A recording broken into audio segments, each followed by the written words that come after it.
Ukrainian voices raised in harmony and passion outside Queen's Park in Toronto. I understand that people here support Ukraine. I know that, and I can feel it.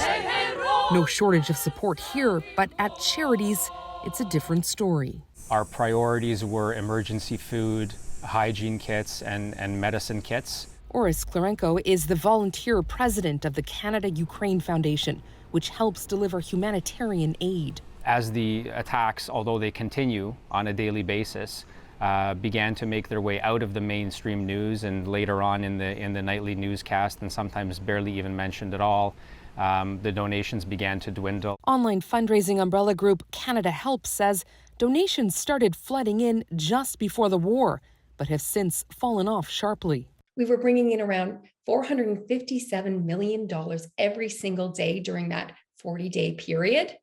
Today, we're now into August, and what we're seeing is that daily donations have dropped to just $11,000. Not an uncommon trend. Really, what we see is Canadians just have an overwhelming response when the initial news story breaks, but then shortly thereafter, we see a drastic decline. The daily onslaught of atrocities and suffering may initially encourage people to loosen their purse strings, but over time, that can fade. Humans don't really like being in distress, and so they'll try to avoid distress. Experts say tapping into empathy and showing people the difference their dollars make works best in the long term. Bringing stories of individuals and how they're impacted. And perhaps never underestimate the power of gratitude.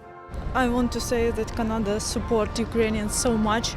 I feel it. Support they'll likely need for years to come. Katie Nicholson, CBC News, Toronto.